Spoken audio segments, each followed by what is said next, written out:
Ai, ai, ai, ai. Ai, ai, ai, ai. Ai, ai, ai, ai.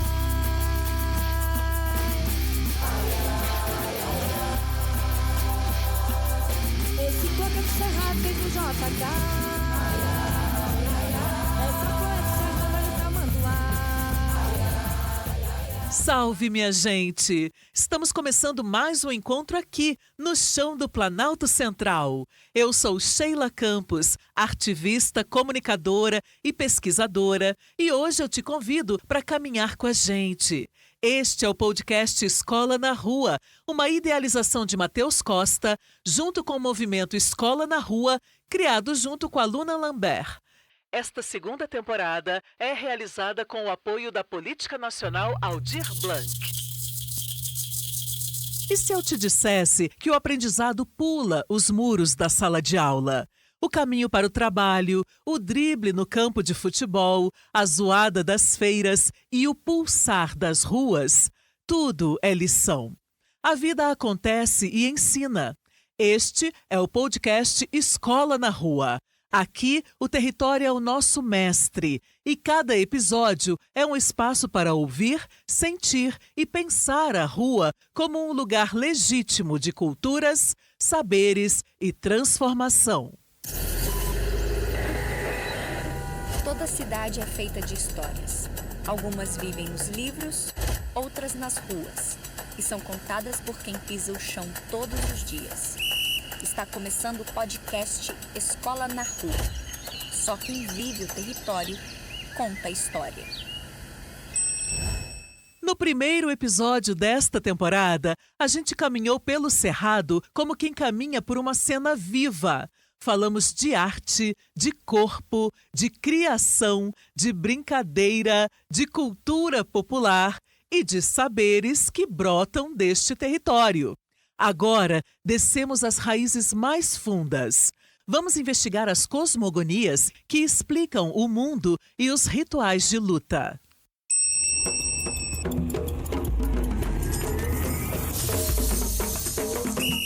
Hoje, honramos o solo que pisamos ao mergulhar nas raízes profundas do Cerrado, resgatando a força da nossa memória e a sabedoria da nossa ancestralidade.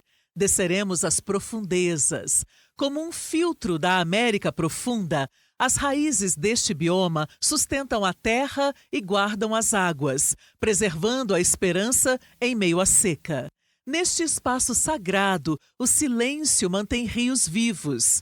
Este segundo episódio alcança raízes mais densas, as cosmogonias que narram a criação do mundo, os rituais que consagram a terra e as memórias ancestrais que fundamentaram a luta por direitos no Distrito Federal. Buscamos entender como essa herança e as cosmovisões dos povos tradicionais moldam nossa relação com o chão e sustentam a resistência no território candango.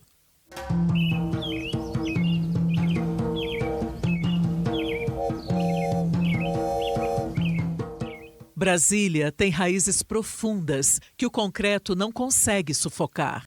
Elas pulsam na memória viva, na ancestralidade preta e nos corpos que sustentam este território. A tese é nítida. O Distrito Federal não brotou do nada em 1960. Muito antes do asfalto, o Cerrado já era solo de cura, reza e sobrevivência. Povos originários e negros já habitavam este chão, guardando e criando saberes que desafiam o tempo.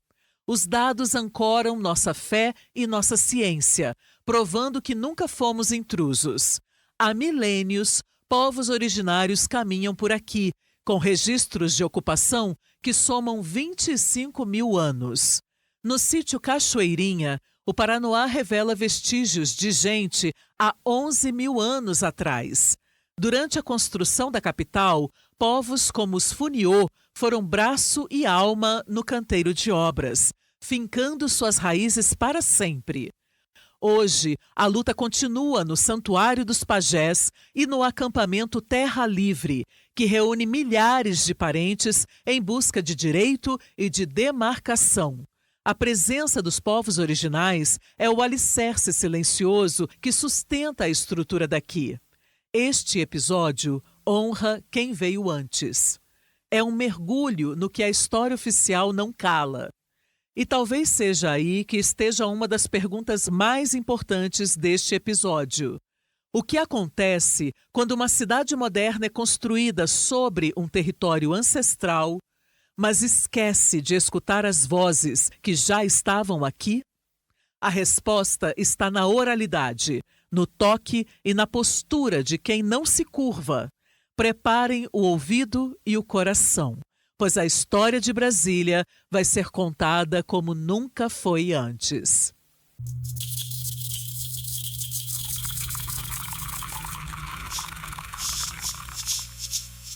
Hoje, a nossa escuta passa por 3 presenças fundamentais. Tata Gunzala, liderança afro-tradicional, que nos ajuda a compreender por que um terreiro também é território, natureza e sagrado. Ele está usando roupa colorida e estampada, com grafismos em tons de marrom, bege e preto, além de um adorno na cabeça. Saudações tradicionais a todas as pessoas que nos ouvem. Sou Tata Gunzetala, sou liderança afro-tradicional do território Tumbaim, Zona Zambes no Saara, que fica em Águas Lindas de Goiás, em torno do Distrito Federal. Sou da tradição que a gente classifica no Brasil como Angola-Congo. E sou da família Tumbas no Saara, que é uma família centenária sediada na ladeira da Vila América, em Engenho Velho, Salvador. Tenho minha mais velha como Nengo Amesuegi, nossa matriarca, que é a mãe que está sentada na cadeira ancestral da nossa família. Como liderança afro, tenho 30 anos de iniciado nas tradições afro. Eu vou completar 30 anos agora, em 2027, não tenho ainda, mas vou completar. E tenho 20 anos de liderança, de consagração como Tata, que significa pai em Quimbundo.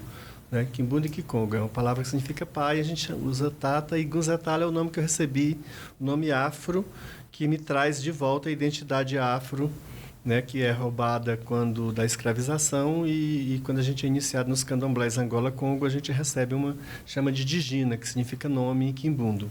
Marcondes Tapuia, liderança indígena, que nos lembra que Brasília nunca foi um espaço vazio e que talvez não seja o indígena que esteja num contexto urbano, mas a cidade que está em contexto de terra indígena. Está usando um cocar de penas amarelas, camiseta bege com grafismos, pulseira e calça jeans clara.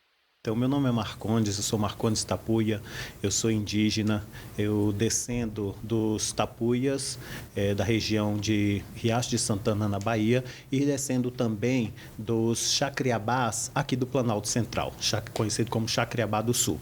Vivo no Distrito Federal desde meu nascimento, minha mãe já vivia antes e minha avó também já vivia, e assim sucessivamente as gerações anteriores, né? Então, eu estou hoje como cacique de um território de retomada. Nós estamos com uma reserva no Paranoá, reivindicando como terra indígena. Então, nós estamos ali, a aldeia Arraim Aã, que significa mãe terra na língua do meu avô. Então, a gente está ali reivindicando esse território. Primeiro pela falta de reconhecimento ou pela falta de que o governo do Distrito Federal, o governo federal e o governo do Distrito Federal deixou a desejar. Então, por conta dessa omissão, nós estamos ali buscando, reivindicando o nosso direito que é ancestral. E Renata Nogueira, antropóloga, professora e mulher de terreiro, que nos ajuda a pensar como a escola, a memória e o patrimônio podem combater ou reproduzir apagamentos. Ela está usando vestido bege, óculos e sandálias. Eu sou Renata Nogueira da Silva, e aí eu vou me apresentar a partir dos 2 lugares que eu atuo hoje, né? Eu sou formadora de professores e professoras da Secretaria de Educação, Atualmente eu trabalho na EAP, né, que é a escola que trabalha com a formação de professores e professoras. Trabalho na área de educação para as relações étnico-raciais. Eu sou antropóloga, participo de um grupo de estudos na UNB, Laboratório de Estudos em Economias e Globalizações. Mas eu também sou uma mulher de terreiro, né? Eu sou EQED, de Oiá.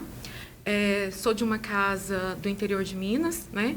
E aproveito para saudar o Tata, sua bênção, saudar meu pai, Renato de Oiá. Minha casa é Oiá, Ubá, Acará, Axé, Ogodô, vinculada à Casa Oxumaré, uma casa centenária também de Salvador.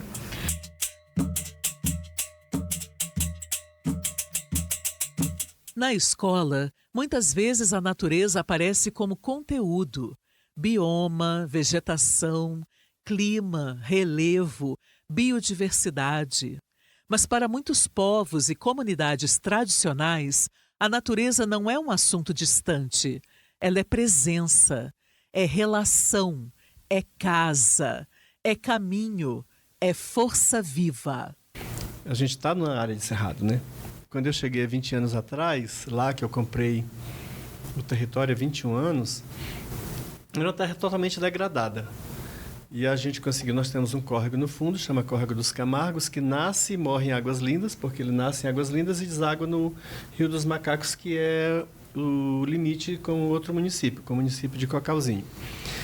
E todo ano era feita queimada, porque a ideia de quem, assim, né, acho que é pasto, e nem cuida do pasto. Queima, toca fogo, o pasto que rebrote, e a gente conseguia, da casa onde a gente é hoje, no nosso território, da casa base, a gente via o rio, o córrego lá embaixo, porque ficava totalmente degradado quando passava o fogo. A gente começou não só a reflorestar, porque reflorestar a gente fez também com outras árvores exóticas, porque isso é reflorestamento, quando se bota a árvore, mas não necessariamente se recupera o ambiente, né? O bioma. Mas nós recuperamos também o bioma com as árvores do cerrado. Com isso a gente recupera muitas espécies de pássaro, de animais, animais mesmo do cerrado, até onças, a gente ainda tem alguns registros, porque sobe pelo córrego. E a gente hoje vê, quando a gente puxa hoje tem um satélite, né? A gente vai vendo ao longo do tempo, a linha do tempo e 21 anos no nosso território como é hoje. Totalmente arborizado, as nascentes querendo rebrotar e, ao mesmo tempo, sofrendo o impacto do córrego, que continua as cabeceiras sendo permeabilizadas com construções, com condomínios. E aí as nascentes ficam menores e as enxurradas maiores, porque aí quando a água vem, ela vem como enxurrada e derruba as barreiras do córrego, cria assoreamento. E tudo isso para nós faz parte da vivência. Não é necessariamente ligado, a gente não se vê como a natureza. Nós somos parte dela. Nós nos compomos essa natureza. Nós somos só mais um dos animais que compõem a natureza para nós. E isso é muito importante para os territórios afros em geral, ter o seu próprio território preservado com garantia civil, com garantia jurídica, com garantia de segurança, de não ser invadido, de o território não ser queimado. Isso é muito importante para nós. A ancestralidade aqui é força motriz, um ebó de resistência que orienta cada passo dado no presente. Ela se escreve no suor do trabalho, no toque do atabaque e na dança sagrada. E essa visão também aparece na fala de Marcondes Tapuia, quando é perguntado se o cerrado é natureza ou é sagrado. O cerrado, para nós, os indígenas serratenses, ele é os dois ao mesmo tempo, porque ele é natureza quando a gente retira da terra para fazer os nossos adobos ou fazer as nossas casas de enchimento. Ele é para nós natureza quando fornece para nós o fruto da terra para comer ou até mesmo a palha do buriti para tecer, para que a gente possa fazer as nossas imbiras para tecer. Então, com o cerrado, a gente faz as nossas casas, a gente faz o nosso modo de vida. Mas o cerrado também é para nós extremamente sagrado. Então, para todo o povo indígena, e para nós não é diferente, a natureza ela é espiritual. Então, a nossa relação, a nossa conectividade com o Cerrado é espiritual. E sabemos que hoje, onde nós estamos, onde se encontra a aldeia Rainha Aã, ela está na ponta da flecha do mapa de Brasília. E nós estamos também dentro de uma reserva de biosfera que é a única de cerrado do Brasil. Então, o Brasil tem 7 reservas de biosfera e o Cerrado é uma delas, e nós estamos aqui na pontinha dessa reserva. Então, com todo o sagrado que esse cerrado tem, desde as plantas, né, que são ali... assim, as árvores de forma geral, aí vem todo o restante da natureza, as nascentes, etc. Então, a nossa relação ela é muito além apenas do que natureza, fica aí no fio como se diz? No fio da espada entre natureza e sagrado. Na fala de Marcondes, o Cerrado é o lugar de onde se tira a palha do buriti, a terra para construir, o fruto para comer, mas também é o lugar da espiritualidade, da conexão, da força que sustenta a vida. E talvez uma das grandes violências da modernidade seja justamente tentar separar essas coisas, separar natureza de cultura, separar corpo de território, separar escola de comunidade, separar o cerrado da vida de quem vive nele. E eu aprendi em campo, e com as pessoas que eu convivi nas minhas pesquisas e com as professoras e professores, que essa separação é justamente o problema, né?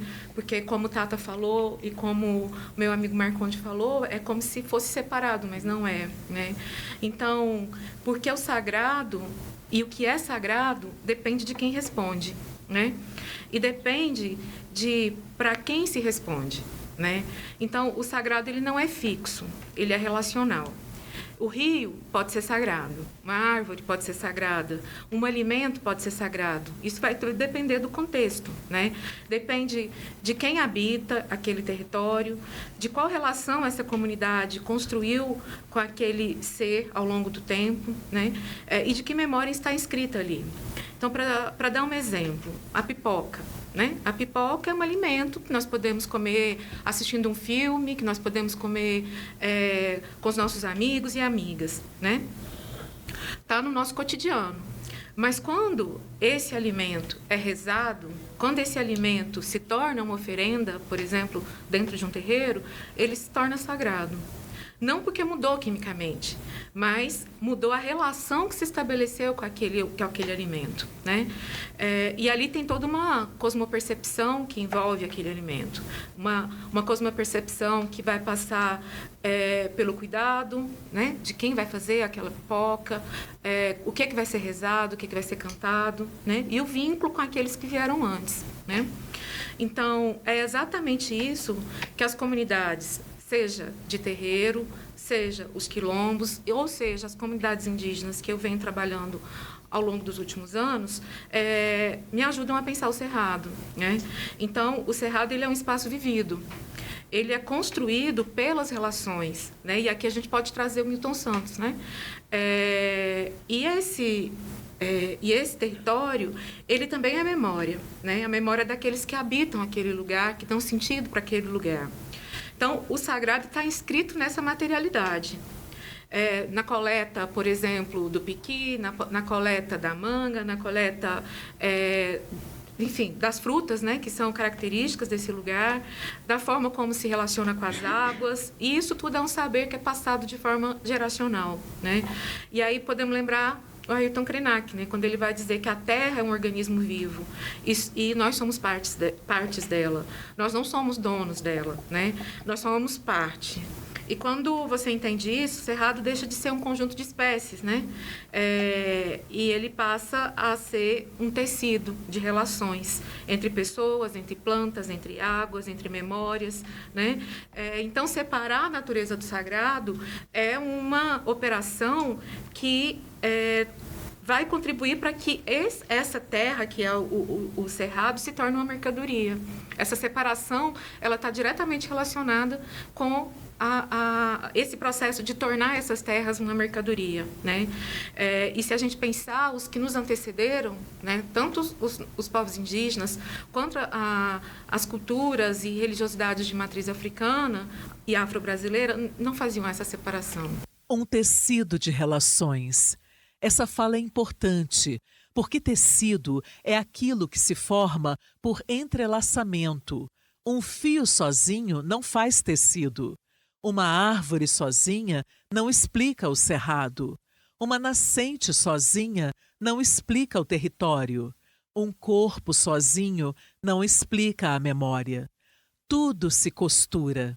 As pessoas, as plantas, as águas, os animais, os mais velhos, os cantos, as rezas, as histórias, as formas de cuidar.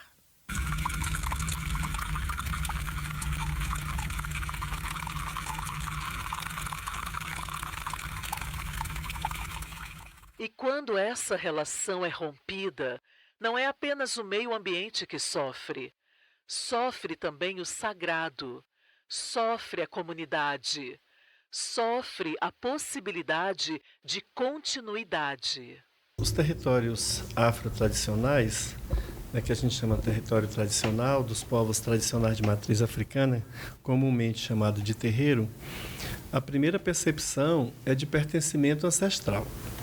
Isso para poder dar a primeira identidade, né? Por isso que a gente vai, por isso que ela faz a linhagem dela, eu faço a minha, de acordo com o tronco ancestral que a gente pertence a partir dos povos que foram traficados para cá. Cada povo vai ter seu próprio jeito de lidar com as energias, com a presença, com a ancestralidade, com o que é sagrado, com o que é convivência, com o território. Nós, na nossa família, mantemos o Kimbundu e o Kikongo, particularmente como línguas rituais e litúrgicas.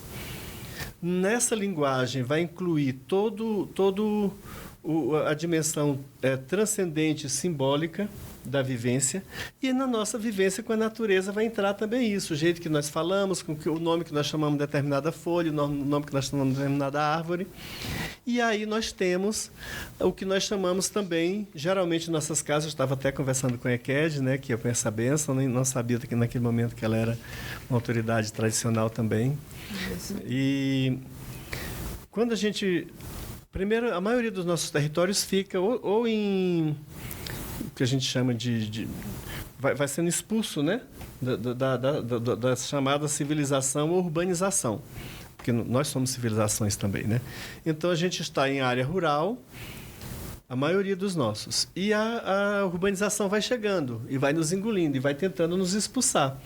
Isso a gente vê na Casa Branca, na Xaxumari, no Terreiro Tumbajunsara, que são vizinhos e que eram uma região enorme que eles arrendavam de fazenda, e hoje o Engenho Velho cresceu, são bairros ali que engoliram esses territórios, que praticamente são urbanos. Acontece também, independente de onde nós estejamos, ninguém vive sem água, ninguém vive sem comida, ninguém vive sem uma folha, ninguém vive sem os elementos minerais, vegetais, animais, que são necessários para a formação do rito. Então, é um terreiro urbano, é um território urbano, que nós temos muitos hoje também, né? Bem ali todo asfaltado, sem espaço para uma árvore. Mas de algum lugar, essa folha tem que vir. De algum lugar, aquele alimento ritualístico tem que vir. De algum lugar, a água tem que vir. Para os banhos rituais, para o uso da casa, para o preparo dos alimentos, para macerar as folhas, para fazer as quijadas, os banhos. Independente de nós estejamos, nós precisamos dessa natureza. Mesmo que não seja o meu quintal, porque não me é mais permitido, ele me foi roubado, né? Mesmo que não seja mais o meu quintal, mas eu preciso que essa terra seja preservada, não seja envenenada. Eu preciso colher uma erva que não seja envenenada. Eu preciso colher uma água que não tenha agrotóxico para fazer meu alimento, meu banho. Então, independente de nós estejamos, nós vamos precisar de algum lugar. Esta água precisa estar limpa, essa folha precisa estar pura, essa terra precisa estar pura para ser utilizada ritualisticamente. Muitos terreiros, aldeias e comunidades tradicionais foram empurrados para longe, cercados pela urbanização, pressionados pela especulação imobiliária, atacados pelo racismo religioso, deslocados para regiões onde o território é mais vulnerável, onde a terra é mais barata, onde o Estado chega menos.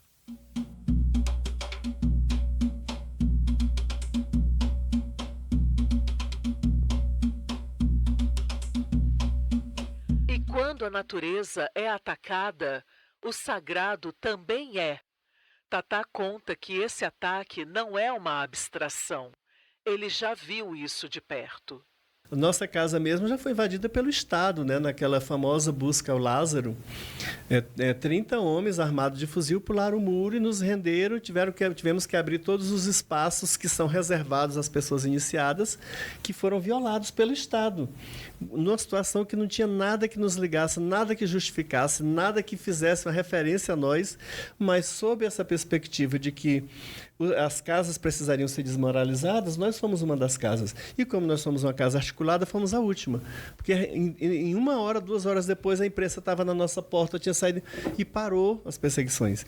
Então, assim, e de ter nossos territórios queimados, nossas árvores queimadas, jogado sal nas nossas portas, isso é muito comum, porque a ideia é tão grave que associa o negativo que as pessoas acreditam aos elementos que nos pertencem.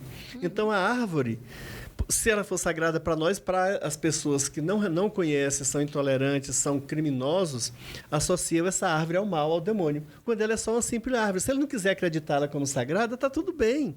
Nós queremos esse mundo diverso, que cada um acredite no que quiser, no que der conta, ou não acredite em nada, e não seja molestado por isso. Então, o fato de eu reconhecer uma árvore sagrada e aí ela passar a ser representação do mal, do negativo, ou de um demônio criado de acordo com outras tradições, isso sim é um ataque direto às nossas identidades e aos nossos territórios. O racismo ambiental e a intolerância religiosa são ferramentas de apagamento, pois sabem que um corpo com raiz é difícil de derrubar. Este trabalho foca na presença preta e dos povos originais como pilares de um território que não se esquece. E Marcondes amplia essa leitura. Essas invasões já aconteceram conosco há 300 anos atrás, há 500 anos atrás. Então, essa demonização que ele cita agora, nós também sofremos quando a Igreja Católica começou ali, porque o indígena, primeiro que a gente não se juntava em aldeia.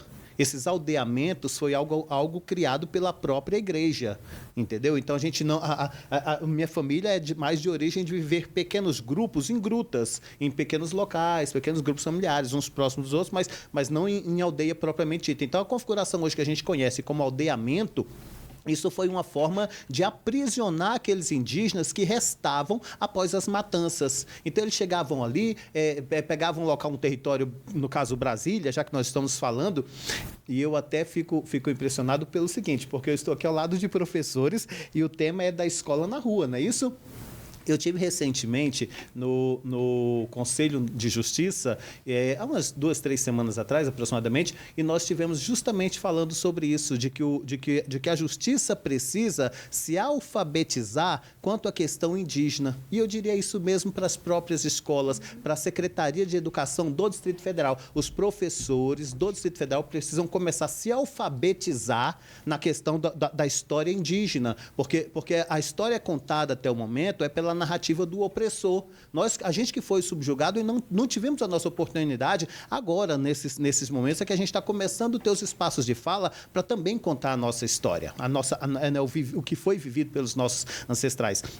Então, tudo isso que se cita ali, a gente já sofreu tudo isso. Quando a gente tinha as nossas formas de adoração, quando a gente tinha tudo aquilo ali, e os nossos encantados, a Igreja Católica viu isso tudo como uma forma diferente do que eles pregavam e falavam. Então, o que se fazia? Pega esse pessoal aí, tudo que está tudo muito longe do sagrado, na concepção deles, né? E vamos eliminar. Então, foi isso que aconteceu, e a ganância pela terra e por tudo isso, então, envolveu a gente nesse processo todo. Então, há quem se fale em território, como o Tata falou, de que a civilização vem chegando cada vez mais ali e vai empurrando o território. Na verdade, nós não fomos nem tanto empurrados, nós fomos eliminados eliminados, na grande maioria, para que o território ficasse vazio, para que eles pudessem tomar posse. Então, há quem ainda fale hoje, e a questão dos indígenas urbanos, ou o indígena em contexto urbano? Eu sou contra essa narrativa, porque eu não enxergo o indígena em contexto urbano. Eu enxergo a cidade, eu enxergo a periferia em contexto de terras indígenas. Então, por quê? Porque foram eles que adentraram o nosso espaço. Então, para a gente, eu enxergo muito, porque essa nossa relação, ela vem de aproximadamente quase 500 anos, quando o indígena primeiro foi escravizado, depois começaram a trazer escravos de outras localidades, e a gente começou a ter essa relação entre pessoas escravizadas ali. E hoje toda essa como é que se diz? Espiritualidade, ela é um pouco fundida com a espiritualidade do indígena, propriamente dito. Porque para nós tudo tem espírito. O fogo tem espírito, o ar tem espírito, a água tem espírito, porque o espírito é essa força que movimenta a gente. Então, o espírito, inclusive o espírito humano, é essa força que movimenta. Isso é o que gera energia, isso é o que gera vida. Se você pega uma árvore é extremamente condutora de energia. Então, nós somos pura energia. Há quem diga que a gente tem 50% água, mas nós somos 99% energia. Então, assim, a gente é pura energia. Então, isso tudo que se movimenta para nós é o espírito, né? Então, essa relação da natureza, como ele falou, a gente enxerga tudo isso e acho que ele foi bem feliz quando diz que sem o território não há espiritualidade, sem o território não há indígena, sem o território não há religiões afro, né? Então, assim, porque o território começa tudo por aí, a partir do território. É aí que a gente realmente se identifica com aquele espaço e começa a produzir as nossas falas, os nossos cantos, os nossos rezos, a nossa cultura e a nossa vivência, a nossa vida. A cidade em contexto de terra indígena, a periferia em contexto de terra indígena. Essa virada muda o mapa, porque de repente Brasília deixa de ser apenas capital planejada e passa a ser território sobreposto, território construído sobre memórias anteriores, sobre presenças que foram silenciadas, sobre histórias que continuam disputando reconhecimento.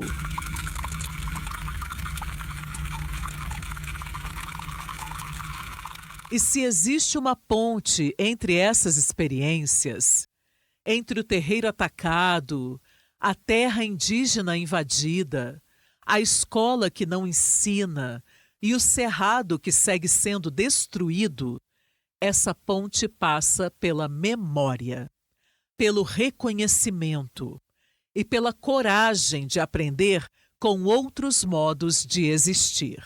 É impressionante como que a gente percebe o diálogo dessas epistemologias indígenas e africanas e afro-brasileiras e que, ao longo da história, foram colocadas de forma separada, né? E eu penso que se a gente coloca em diálogo, né, tanto a perspectiva do bem-viver indígena, quanto a perspectiva que nós poderíamos falar do Ubuntu na filosofia africana e afro-brasileira, ou também, se a gente pegar, por exemplo, uma filósofa que vem trabalhando com o povo banto, né, que é a Asa Nigeri, ela vai dizer que todos nós somos um sol vivo, né? E para que esse sol brilhe, ele precisa do outro, né? Esse sol, ele só vai brilhar se ele tiver o outro para acender esse sol, né? Então, eu acredito que nós precisamos aprender, né, com os nossos antepassados, né, honrando esses conhecimentos que nós herdamos dos povos originários e herdamos também dos povos africanos, né, reconhecer a trajetória que nos antecede. Acho que é muito importante para a preservação.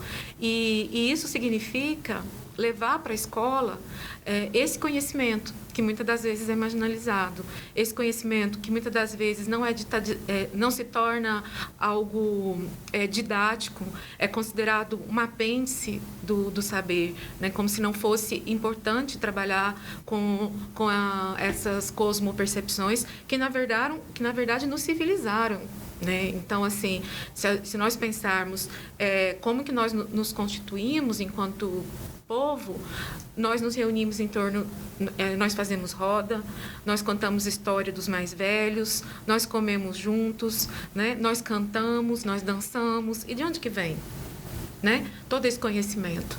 Então, eu acredito que trazer, pensando no lugar que eu ocupo, né? Trazer para dentro da escola os saberes tradicionais dos povos indígenas e das comunidades afro-brasileiras é uma forma de preservar esse cerrado. Nossa carne é o mapa. Nossa voz é o manifesto de um povo que sempre esteve. Onde tentam colocar silêncio, nós colocamos o nosso grito e a nossa verdade.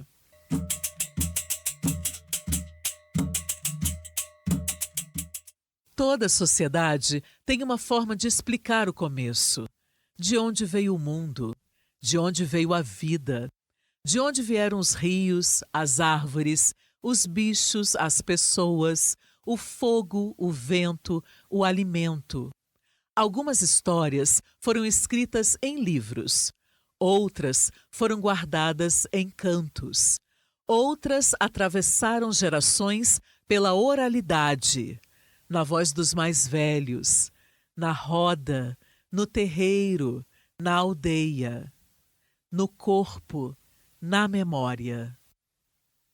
A escola, muitas vezes, ensinou uma história única sobre a criação do mundo. Mas existem muitas formas de narrar o começo. E cada forma de narrar o começo também ensina um jeito de viver o presente.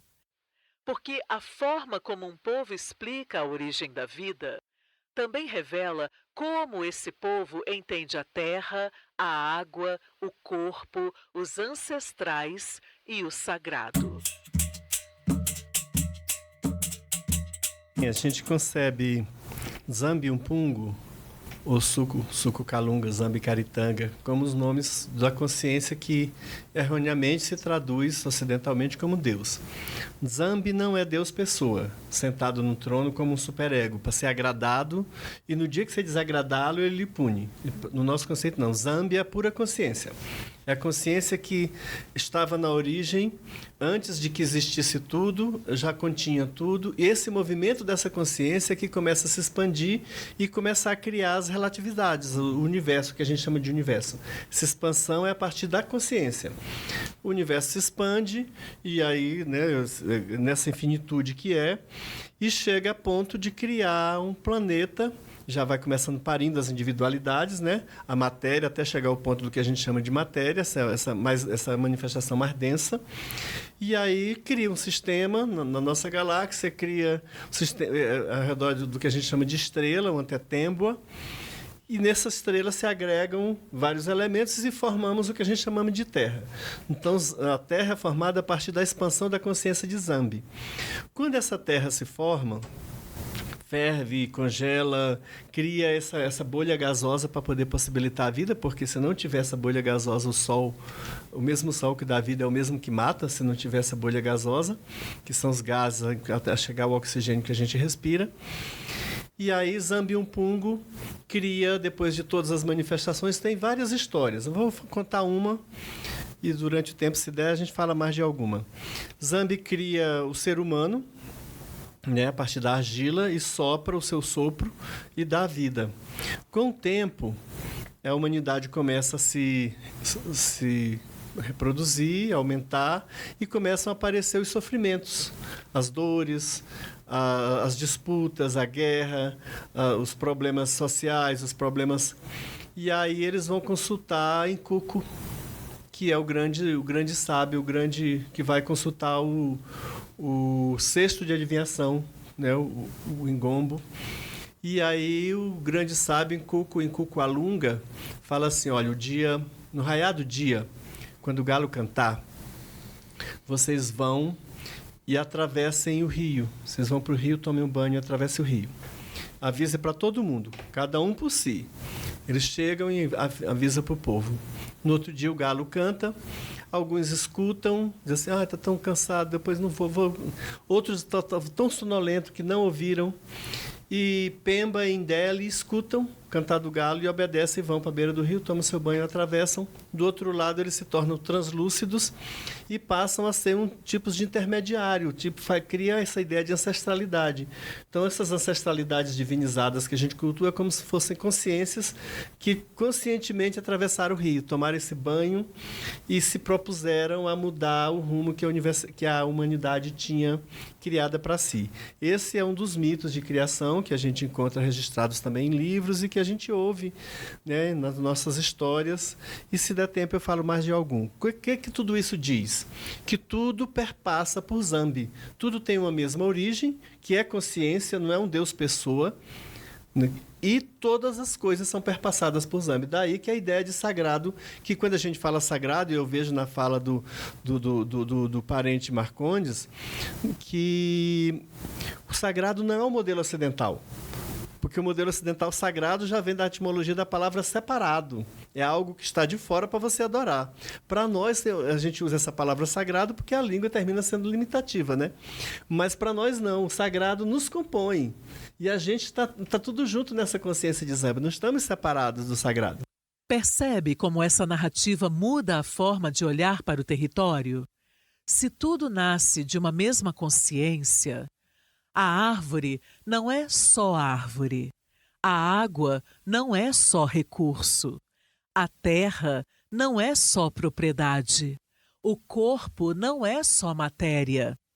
Tudo está relacionado. Tudo participa do sagrado. Depois de Tata, a palavra vai para Marcondes Tapuia. E na fala dele aparece outra chave fundamental. Para os povos indígenas, a relação com o sagrado não precisou ser refeita, porque ela nunca foi rompida. Para nós, existe sim um grande espírito, né? E a gente o chama de Waptoquá. E esse espírito, ele quem movimenta tudo em torno dele para que se possa gerar, a partir da natureza, toda forma de vida. Então, é dessa forma que a gente acredita que aconteceu e que as coisas vão se criando e que ainda continuam sendo criadas no presente momento. Então, ou seja, novas formas de vida estão surgindo a cada momento e é assim que a gente vê, dessa forma, esse nosso grande espírito, né? esse Waptoquá, que é o criador de tudo e que nos deu o fôlego de vida e que nos dá a vida, e é a ele que nós somos conectados hoje, né?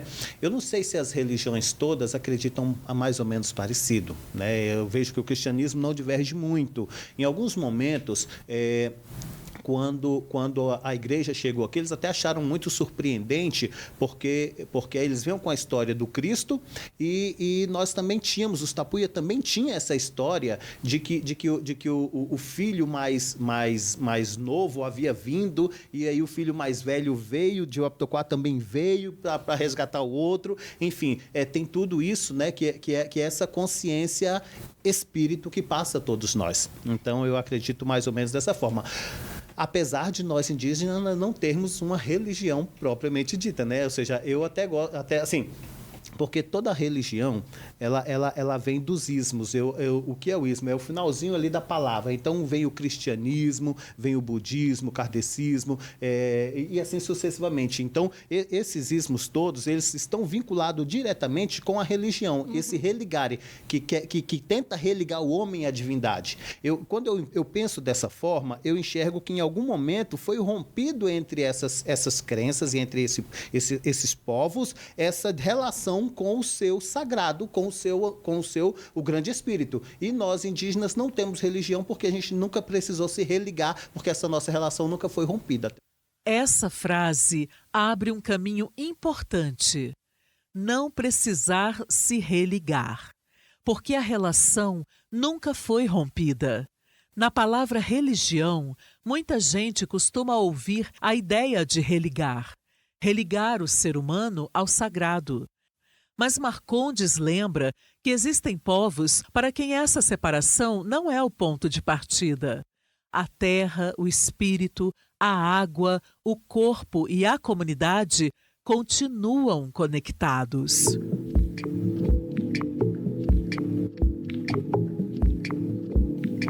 Mas existe uma pergunta que atravessa tudo isso.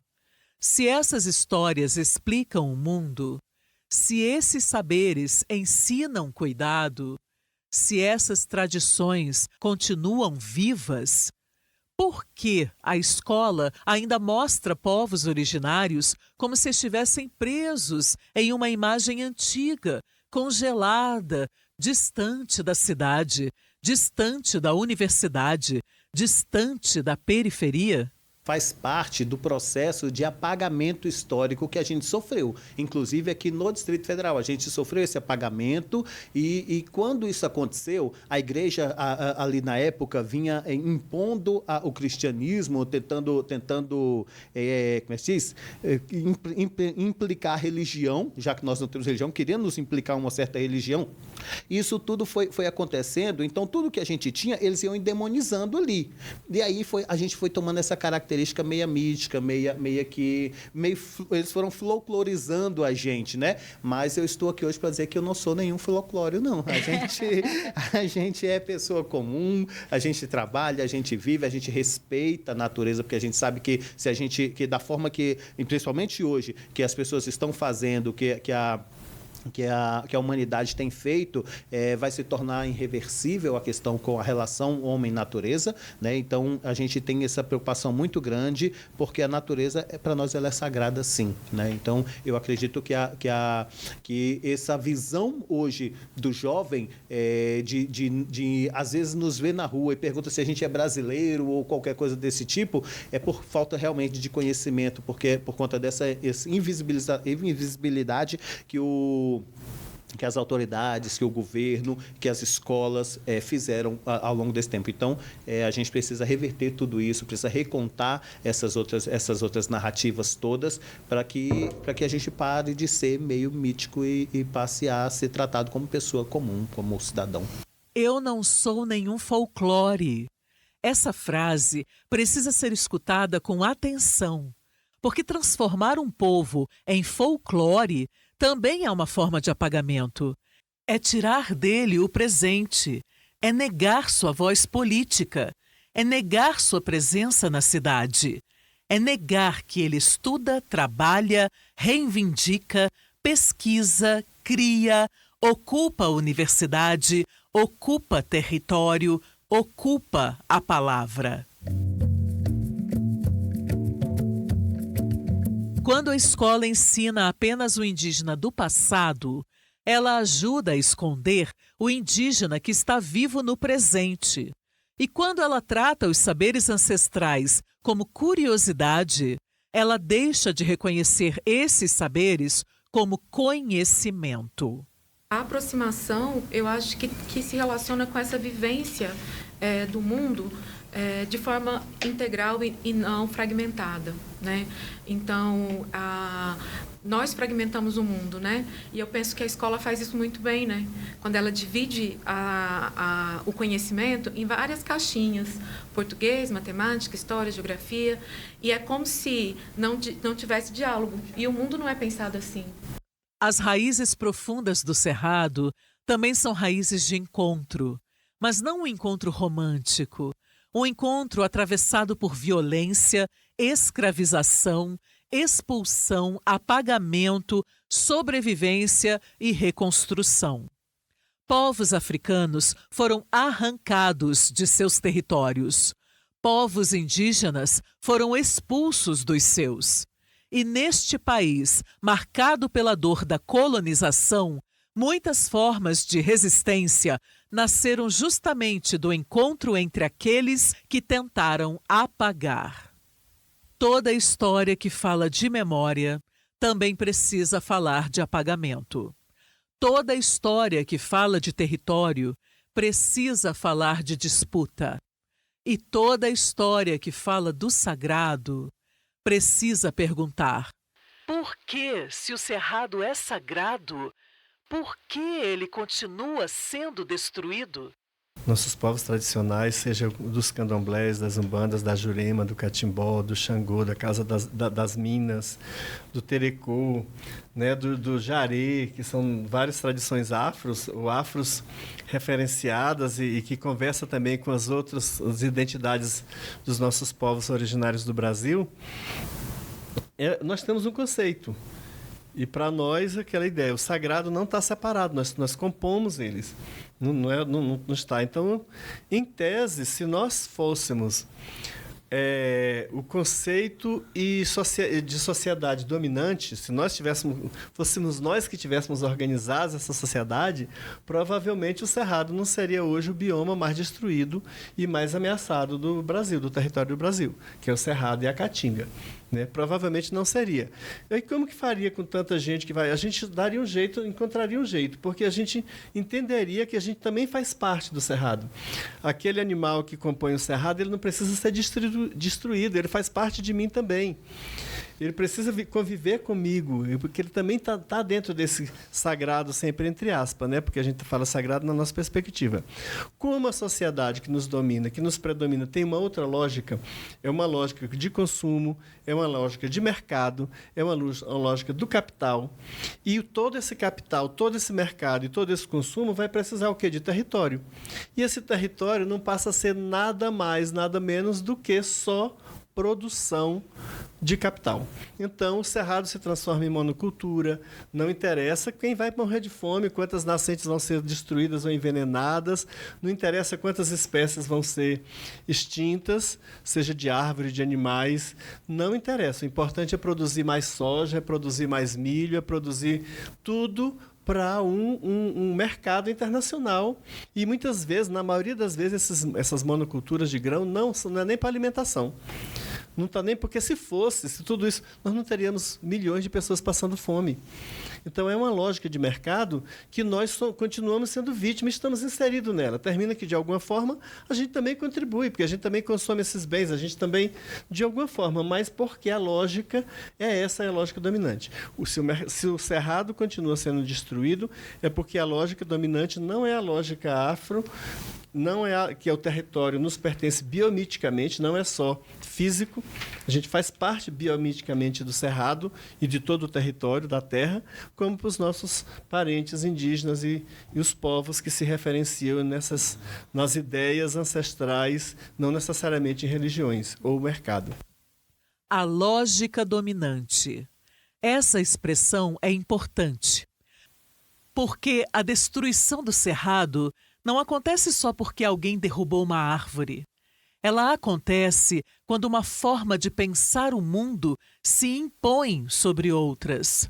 Uma forma que transforma terra em mercadoria, água em insumo, folha em mato, bicho em obstáculo, comunidade em atraso e território em área disponível. Quando Tata fala da monocultura, ele não está falando apenas de agricultura. Está falando também de uma monocultura do pensamento, um jeito único de medir valor, um jeito único de decidir o que importa, um jeito único de dizer quem pode ficar e quem deve sair.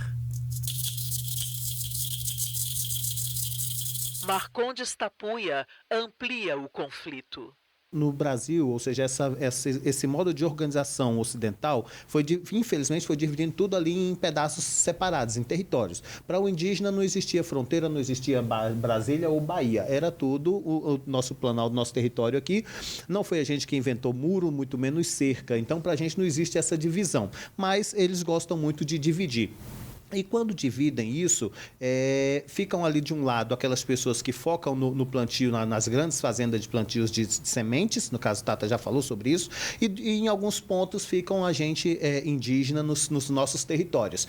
Mas os estudos apontam que de todos, quem realmente tem conservado em todos esses anos o território são as nações indígenas, são os povos indígenas. Então, isso é preservar para a gente, isso não se separa da nossa fala, do nosso modo de viver, do nosso modo de pensar, porque isso é o que somos. É como a amiga do lado acabou de falar, na visão da Potira, realmente a gente tem que levar o território para onde a gente vai. Se eu estou no meio do mato, então, assim, a gente é o território.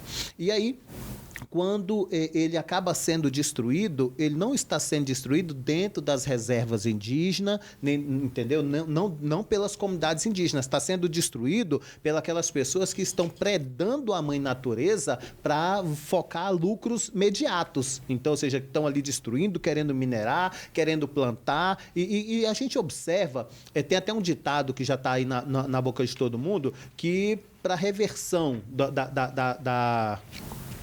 do aquecimento global e das mudanças climáticas, a resposta somos nós, os povos indígenas. Por quê? Porque o nosso saber, ele não destrói a natureza. Você observa que, indígena em Brasília, nós temos o registro mais antigo, que é datado de 8.424 anos. Já existia indígena aqui em Brasília, cozinhando, ou seja, fazendo alimento ali na região do Paranoá. No sítio arqueológico Cachoeirinha ficou provado isso. Então, a gente já vivia aqui há mais de 8.000 anos, há quase 9.000 anos, ou mais de 9.000 anos. Mas, quando começou a construção de Brasília, o nosso cerrado ainda estava nativo.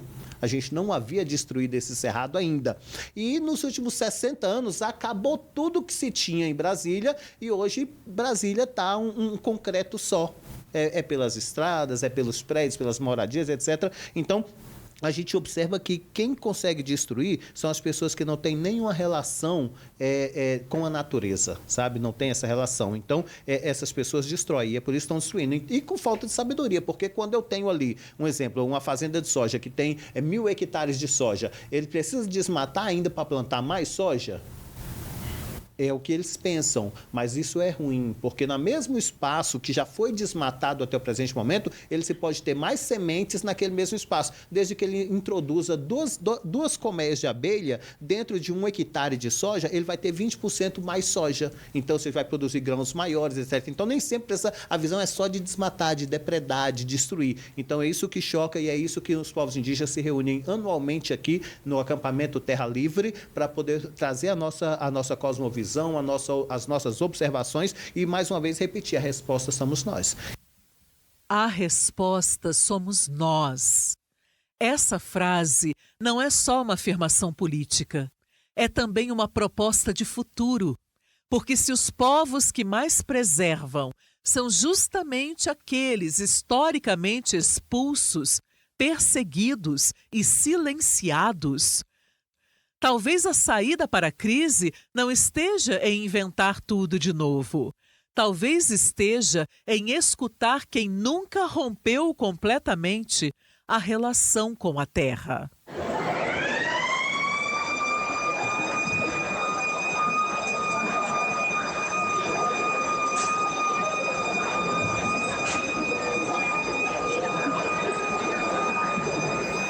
Até aqui, a gente falou de mercado, de monocultura, de terra, de território, de destruição ambiental. Mas Renata Nogueira chama a atenção para outro lugar onde essa disputa também acontece: a escola.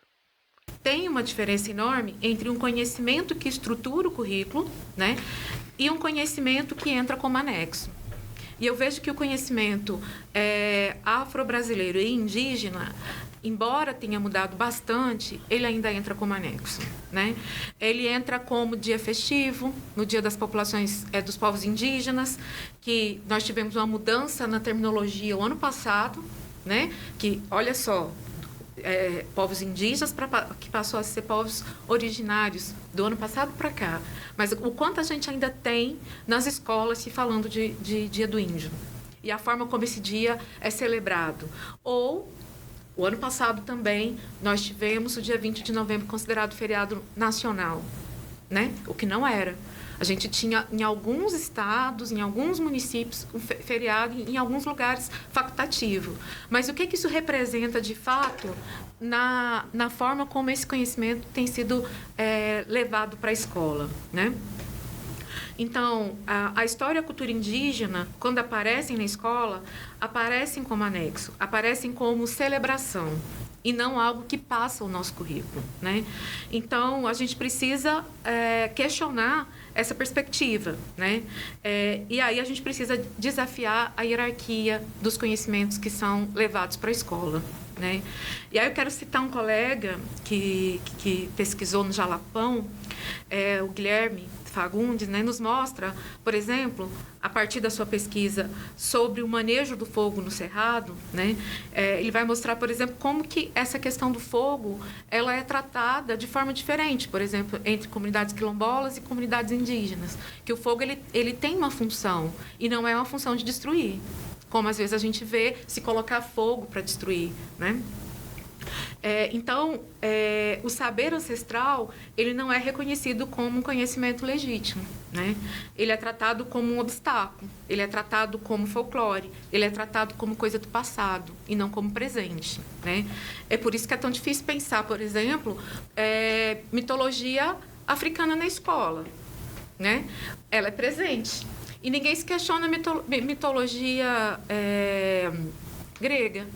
E por que não se questiona a mitologia grega? Porque ela não opera no presente, né? A mitologia africana, ela opera no presente. As mitologias relacionadas aos orixás, aos voduns, aos inquices, elas têm uma operação no presente. Ela faz, por exemplo, com que os nossos estudantes fiquem de preceito. E a escola não está preparada para receber um estudante que acabou de se iniciar num candomblé. Né? O que a escola vem fazendo com essas crianças e com esses adolescentes? Eu escutei, há 2 semanas atrás, uma coisa que me impactou muito. Uma menina que tinha se iniciado no candomblé, 12 anos, e quando ela voltou para a escola, ela falou que ela estava fazendo tratamento de câncer. Era muito mais... para ela, era muito mais afetuoso na escola, ela dizer que ela estava fazendo um tratamento de câncer, porque ela não ia ser estigmatizada. Se ela falasse que tinha sido se iniciado no candomblé, provavelmente ela ia ser demonizada, né? Então, as mitologias africanas e afro-brasileiras, elas chegam e incomodam na escola porque ela opera, ela é presente, né? Ela faz com que as crianças e os adolescentes usem suas guias, né? Da mesma forma que se usa o terço. Mas por que uma pode e a outra não? Quando a história indígena entra só no Dia do Índio, quando a cultura negra entra só no mês de novembro, quando o terreiro entra como curiosidade, quando a reza vira superstição, quando a folha de cura vira crendice, a escola não está sendo neutra. Ela está escolhendo que conhecimentos merecem centralidade e que conhecimentos podem continuar à margem.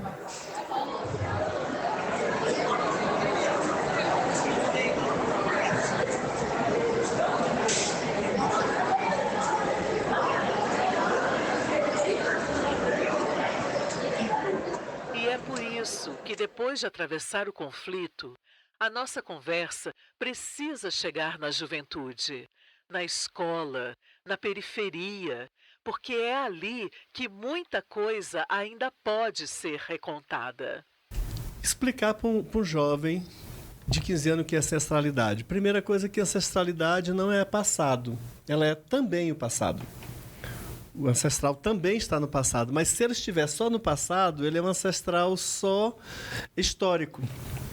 Ancestral é o que nos permeia agora, é o jeito de nos alimentarmos, é o jeito de nós concebermos o mundo, é o jeito de nós nos vestirmos, é o jeito de nós nos organizarmos em comunidade, é o jeito de como o mais velho, a mais velha é visto, é o jeito de como a criança é compreendida naquele grupo familiar, naquele grupo social. Tudo isso é ancestralidade. O jeito que a gente pensa o passado, pensa o presente, pensa o futuro, como a gente se projeta no futuro. Se disser para eles que a ancestralidade é tudo isso, que o ancestral ele não está no passado, ele continua nos compondo, eu sou a representação dos meus ancestrais e eu sou ancestral das gerações futuras, né? Como ele diz assim, o território está em nós. Nos conceitos afros, a mesma coisa. Em qualquer lugar que eu sou uma referência de conceito de território, de conceito de mundo, de cosmogonias afro-referenciadas nesses povos que eu me baseio. Se eu sou, aquela criança também é. De alguma forma, ela não veio do nada. ela também tem uma origem, ela também tem uma estrutura familiar, tem origens, no caso do Brasil, com as nossas mestiçagens, né? Ela vai ter ancestralidade, sim, dos nossos povos originários, dos nossos povos indígenas, ancestralidades africanas, ancestralidades europeias. E aí, como cada uma dessas ancestralidades vai contribuir em quem ele é, de quem aquela criança é, quem ela é agora, é onde está o papel da escola, do grupo familiar e das identidades que se realçam nessa estrutura. Renata lembra que a escola ainda falha porque continua organizada por uma matriz eurocentrada, uma matriz que tende a homogeneizar os estudantes, como se todo mundo aprendesse do mesmo jeito, como se todo mundo viesse do mesmo lugar, como se todo conhecimento importante já estivesse nos livros, nas apostilas e nos currículos oficiais. A escola está falhando tanto porque ela continua atuando numa matriz que é eurocêntrica, né? Então, a noção de escola, a forma como nós pensamos o conhecimento formal, ele ainda é eurocêntrico, né? E a dificuldade que a escola tem de lidar com os corpos, as subjetividades diversas que chegam nesse ambiente, né? Então, quando chega, e agora a gente está recebendo estudantes vindo de outros países, né? E aí pensando nas questões indígenas, né? A gente tem comunidades venezuelanas, a gente tem comunidades bolivianas, né? Que, como o Marcondes falou, quem criou os muros, quem criou as cercas, não foram os indígenas. Então, é um fluxo, né, dessas comunidades que inicialmente não tinha essa separação de Brasil com outros territórios, né? Quando eles chegam, muitos deles não falam nem espanhol, né? Qual a grande dificuldade de trabalhar com essa diversidade? Porque nós tendemos a homogeneizar, a pensar que todo mundo aprende da mesma forma e que todo mundo deve chegar no mesmo lugar, né? E isso é extremamente violento, né? Como que nós poderíamos fazer? Trazendo esse conhecimento para dentro da escola, né? Como que nós poderíamos fazer? Dialogando. Mas aí entra uma questão que eu considero muito importante e que talvez esse seja um grande desafio. Valorizar esse conhecimento significa remunerar esse conhecimento. Porque muitas das vezes, o que a gente leva para a escola? A gente leva a liderança indígena, a gente leva o sacerdote ou a sacerdotisa dos terreiros e muitas das vezes é um dia de trabalho daquela pessoa que ela está perdendo.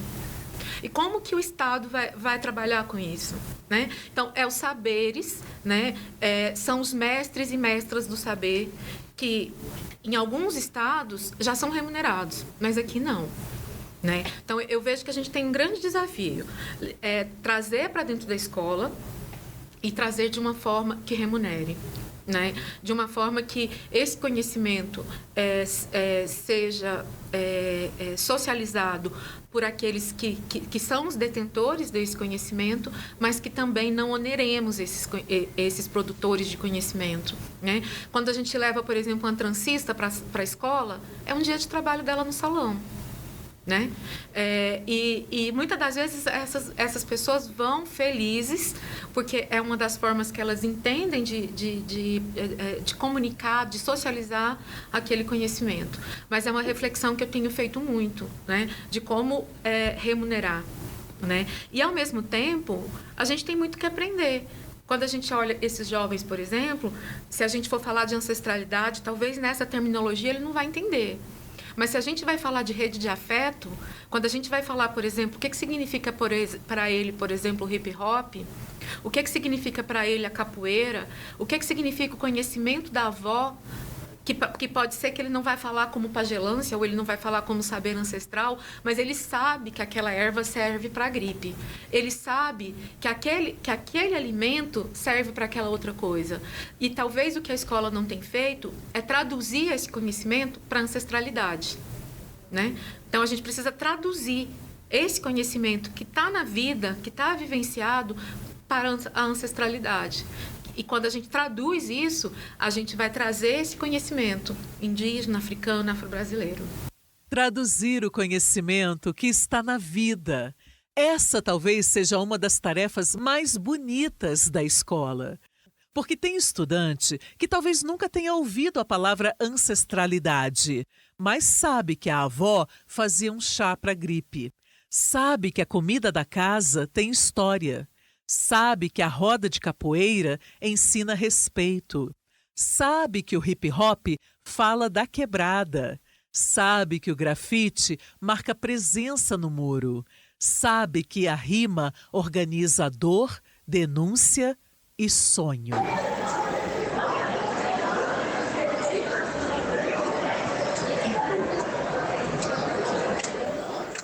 Talvez a escola precise aprender a dizer: isso também é conhecimento. Isso também é memória. Isso também é território. Isso também é ancestralidade.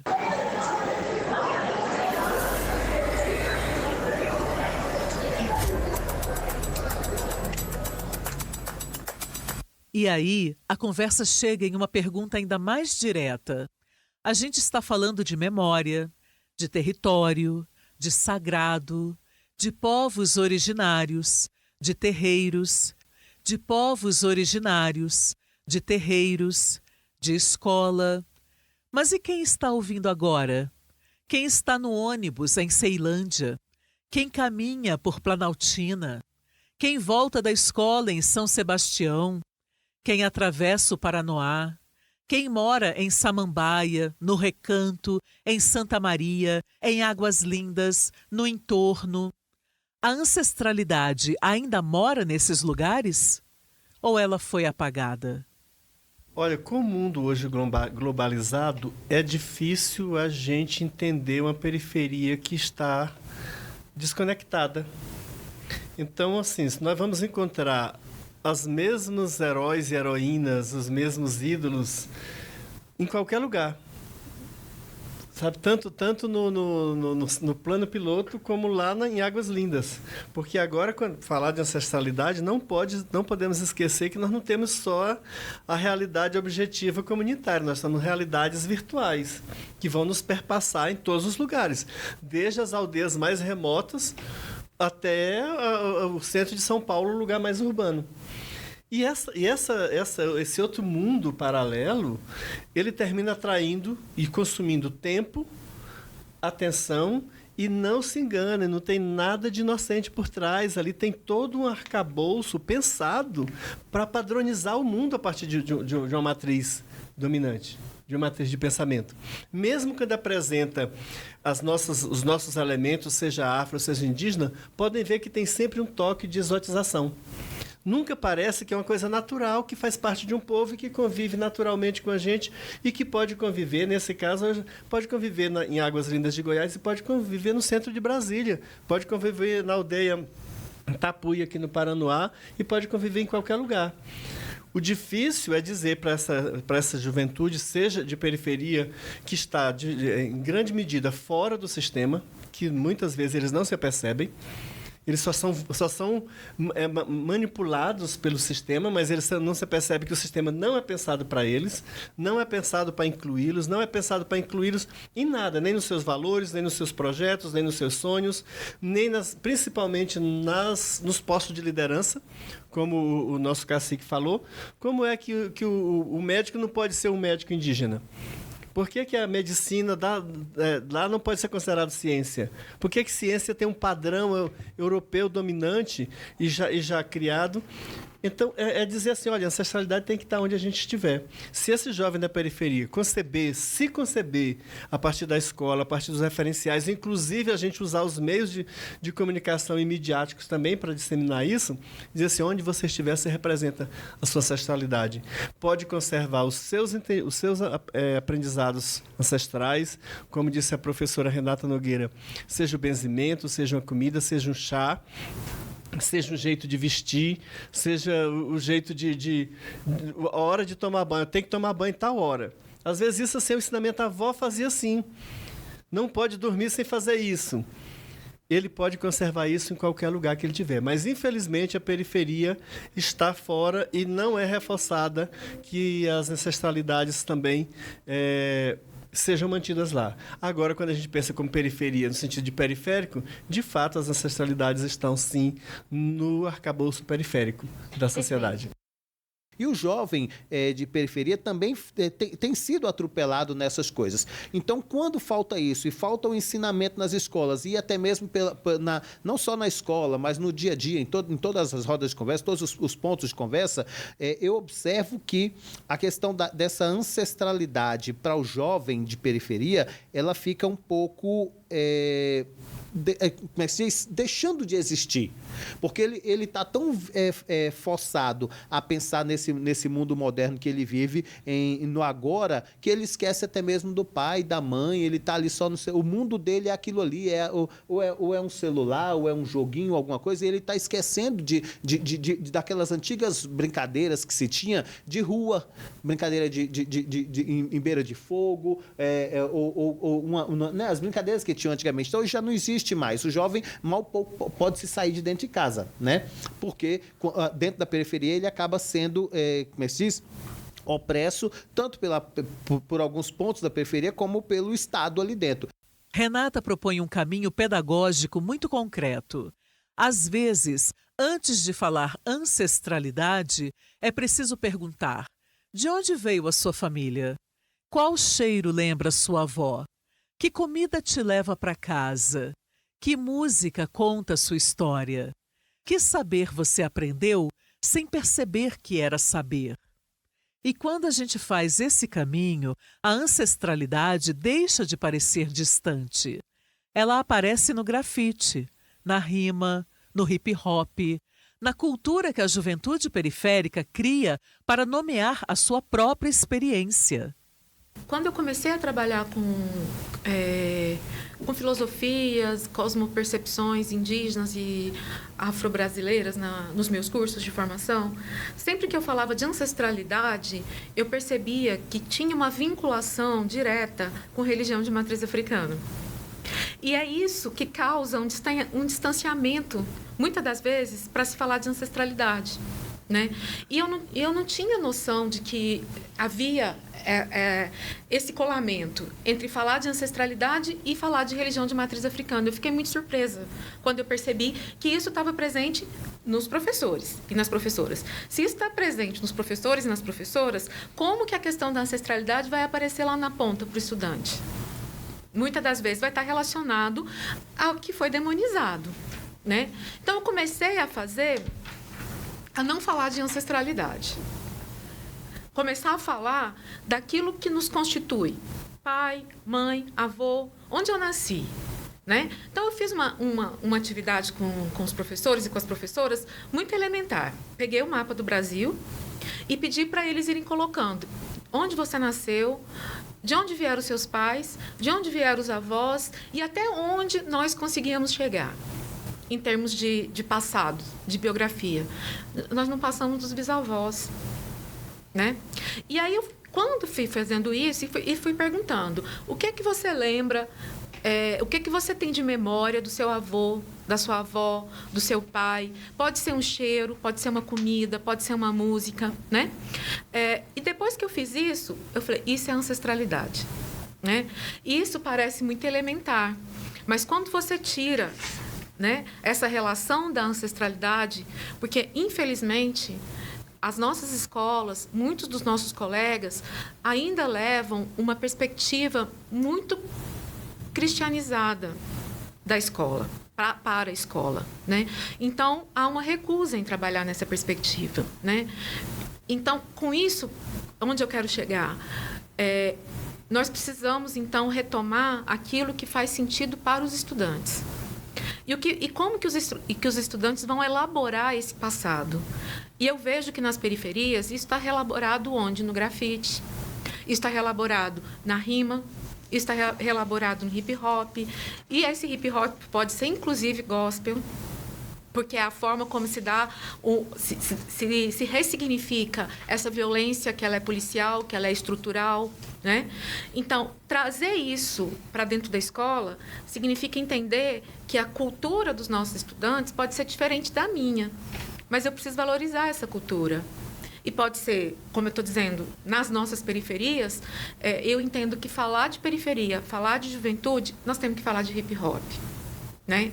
E quando eu encontrei, por exemplo, hip-hop indígena, né? Quando eu peguei, por exemplo, a Caê Guajajara, que, enfim, que muitos conhecem, mas não sabiam que ela era indígena, mesmo com esse nome, você percebe uma aproximação. Porque o que a Caê está trazendo? Ela traz todas as experiências de uma mulher que vive hoje numa grande cidade, que saiu do seu território em busca de melhores condições de vida. Então, ela vai falar da violência da cidade, ela vai falar da importância de pensar a terra como mãe, né? E com isso você ensina várias coisas. Com isso você ensina que há várias formas de ser indígena, inclusive fazendo hip-hop, né? Ou fazendo forró, descobrir vários grupos de forró que a gente encontra, e os estudantes ficam assim, como? Indígena faz forró? Indígena tem hip-hop? Né? Então, aí você já tira a exotização e você também já traz a questão da ancestralidade. Depois de atravessar tantas camadas, o cerrado como sagrado, as histórias de criação, os ataques aos territórios, a escola, a juventude, a periferia, o que fica? Primeira coisa é pertencimento, né? Ela se compreender a quem ela pertence, a que território ela pertence. Mesmo que não seja um território, já que o mundo urbano nos tirou o conceito de território, nossa territorialidade hoje está muito limitada ao nosso corpo, ao nosso núcleo familiar, ao nosso território afro-tradicional, nossa aldeia, como o Cacique explicou. Antes dessa formação, não tinha ideia de aldeamento, tinha a ideia de pertencimento ao território, né? Então, assim, e nesse pertencimento de território vai incluir o seu corpo, os seus valores, os seus direitos, os seus respeitos, que a sociedade possa viver em harmonia com toda a sua diversidade. Quando a gente cria o pertencimento, quando a gente tem o pertencimento ali, a gente tem uma relação realmente de amor, né? E aí a gente começa a observar e respeitar bem mais. Então, quando a gente tem um pertencimento com a terra, com a natureza, com o cerrado, com a comunidade que vive em torno ali na periferia, com os familiares, com os mais velhos, com o pai, com a mãe, com o avô. Então, tudo isso vai tornando na gente desenvolve essa relação de amor, e aí a gente passa a defender aquilo como sendo realmente tomando propriedade e defendendo aquilo que realmente é nosso. Pertencimento vira amor, e amor vira defesa, porque ninguém defende aquilo que aprendeu a desprezar. Ninguém cuida daquilo que nunca aprendeu a reconhecer. Silêncio já é tomada de partido. E eu vejo que a escola, ela tem silenciado. E quando ela silencia, ela já tomou um partido. E ela já tomou um partido para excluir, para hierarquizar sujeitos que construíram esse país, né? Então, a mensagem que eu deixo é que nós materializamos a nossa história, nosso corpo materializa a nossa história, materializa todos que vieram antes de nós, todos que sofreram para que nós pudéssemos estar aqui hoje falando sobre esse tema. Talvez há 20, 30 anos atrás, isso não poderia estar sendo dito dessa forma, né? Então, muita gente morreu, muito sangue foi derramado, né? Para que nós pudéssemos estar aqui falando hoje, né? Então, é honrar essa história, né? Honrar esses que vieram, honrar a história desses que vieram, né? Então, eu fico... os meus colegas falaram de pertencimento, de identidade, né? E aí eu quero falar de honra, né? Honra aos que vieram antes de nós. Eu, território em vocês, território em mim. Talvez seja essa uma das imagens mais bonitas deste episódio, porque no fim das contas, ninguém carrega a memória sozinho. A memória vive na relação, na escuta, naquilo que passa de uma geração para outra, naquilo que a escola decide preservar, naquilo que a cidade tenta apagar. Mas a rua insiste em ensinar. Hoje, a gente escutou que Brasília não começou em 1960, que antes do concreto já havia o cerrado, antes dos eixos já havia caminho, antes dos monumentos já havia povo, antes da capital já havia reza, folha, água, canto, território e memória. E talvez ancestralidade não seja uma volta ao passado. Talvez seja uma forma de continuar existindo, uma tecnologia de permanência, um jeito de lembrar que ninguém nasce sem chão, sem povo, sem história, sem memória. Brasília pode até ter sido desenhada no papel, mas o Cerrado já escrevia suas histórias muito antes, nas águas, nas folhas, nos cantos, nos corpos e nas raízes profundas de quem sustenta este território.